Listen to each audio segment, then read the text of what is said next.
বাচ্চা খাবার শুরু হওয়ার পর অবশ্যই বাচ্চাকে পুষ্টিকর খাবার দিতে হবে। তো বন্ধুরা দেখো, আপনারা অনেকেই হচ্ছে যে সেরেলাক্স বাইরে থেকে কিনে বাচ্চাদেরকে খাইতে দেন। তো এটা আসলে স্বাস্থ্যসম্মত না। বাসায় যদি এরকম তৈরি করা যায় সেরেলাক্স, তাহলে কিন্তু বাচ্চারা অনেক বেশি তো ভালো জিনিসটা খেতে পারে। তো দেখো, এই যে আমি ফার্স্ট টাইমে এগুলো ধুয়ে রোদে শুকিয়ে নিয়েছি। তারপর এখন এভাবে তো তাওয়াতে টেলে নিচ্ছি, মানে একটু শুকনা শুকনা করে ভালোভাবে ভেজে নিচ্ছি। তারপর কিন্তু এই হচ্ছে যে বাদামগুলো আস্ত দেখতেছেন, এগুলো একটু চাকু দিয়ে কুচিয়ে নেবেন।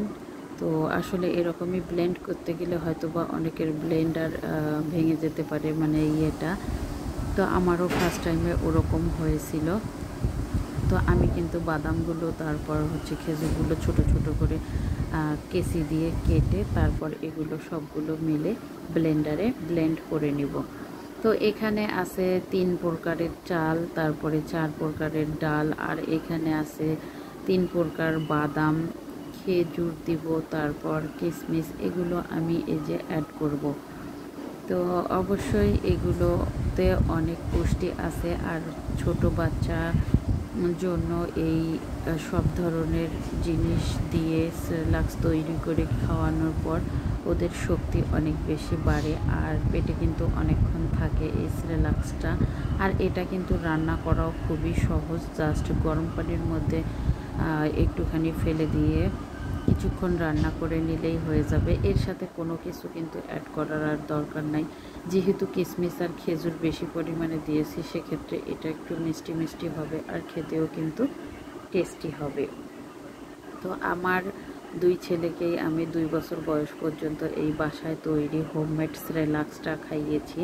তো আপনারা যাদের বাসায় ছোট্ট বেবি আছে, তো দেখতেই পাচ্ছেন যে এটা কিন্তু খুব কম পরিমাণে আমি বানিয়েছি, কারণ যেহেতু এটা 1 মাস 2 মাস পর্যন্ত ভালো থাকবে। তো এই যে আমি সবগুলো এভাবে দিব। তো এগুলো ভেঙে নেওয়ার পর দিব, জাস্ট এটা দেখালাম। তো আমি ব্লেন্ড করে তারপর ফিরে আসতেছি। তো বন্ধুরা, এই যে ব্লেন্ড করার পর আমি দেখাচ্ছি এটা কীরকম হয়েছে, দেখতে কত স্মুথ হয়েছে, আর হচ্ছে খুবই ভালো হয়েছে। এভাবে ব্লেন্ড করে জাস্ট আপনারা বাচ্চাকে রান্না করে খাওয়াতে পারবেন। তো আমার এই রেসিপি যদি ভালো লাগে অবশ্যই লাইক, কমেন্ট অ্যান্ড শেয়ার করে আমার পাশেই থাকবেন। ফেসবুক থেকে দেখে থাকলে পেজটি ফলো দেবেন, আর ইউটিউব থেকে দেখে থাকলে চ্যানেলটি সাবস্ক্রাইব করে আমার পাশেই থেকে যাবেন। তো সবাইকে অসংখ্য ধন্যবাদ আমার এতক্ষণ সাথে ও পাশেই থাকার জন্য। আমিও সব সময় আপনাদের পাশে ও সাথেই আছি। জীবনে চলার পথগুলো অনেক কঠিন, চেষ্টা করবেন সহজ করে নেওয়ার জন্য। আর 2টা বেবি একসাথে মানুষ করা অনেকটা টাফ ব্যাপার। আমি কিন্তু অনেক চাপে থাকি, তারপরেও তার মাঝে আপনাদের সাথে এই কষ্ট করে ভিডিওগুলো শেয়ার করি। অবশ্যই এই ভিডিওগুলোর মূল্য একদিন পাবো।